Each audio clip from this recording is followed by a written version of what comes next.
بسم اللہ الرحمن الرحیم۔ فرمان مصطفیٰ صلی اللہ علیہ وآلہ وسلم۔ ہمیں ابن جریج نے خبر دی، کہا مجھے ابن شہاب نے ابو بکر بن عبد الرحمن سے روایت بیان کی، انہوں نے حضرت ابو ہریرہ رضی اللہ تعالی عنہ کو یہ کہتے ہوا سنا، رسول اللہ صلی اللہ علیہ وآلہ وسلم جب نماز کے لیے کھڑے ہوتے تو کھڑے ہوتے ہوئے تکبیر کہتے، پھر رکوع کرتے ہوئے تکبیر کہتے، پھر جب رکوع سے کمر اٹھاتے تو سمیع اللہ لمن حمدہ کہتے، پھر قیام کی حالت میں ربنا ولک الحمد کہتے، پھر جب سجدہ کرنے کے لیے جھکتے تو تکبیر کہتے، پھر جب اپنا سر اٹھاتے تو تکبیر کہتے، پھر دوسرا سجدہ کرتے وقت تکبیر کہتے، پھر جب سجدے سے اپنا سر اٹھاتے تو تکبیر کہتے۔ آپ پوری نماز میں اسی طرح کرتے یہاں تک کہ اس کو مکمل کر لیتے، اور جب 2 رکعتوں سے بیٹھنے کے بعد اٹھتے تو اس وقت بھی تکبیر کہتے۔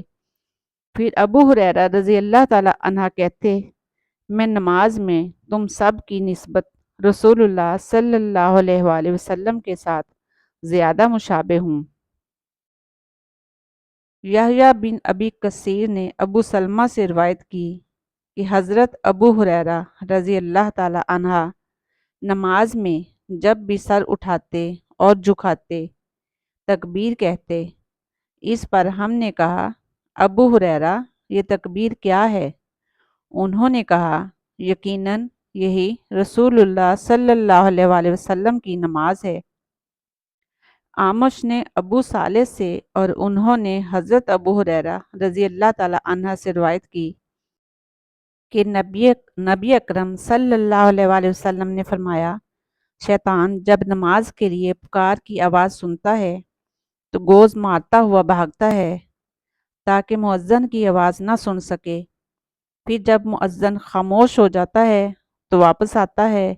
اور نمازیوں کے دلوں میں وسوسہ پیدا کرتا ہے، پھر جب اقامت سنتا ہے تو چلا جاتا ہے تاکہ اس کی آواز نہ سنے، پھر جب وہ خاموش ہو جاتا ہے تو واپس آتا ہے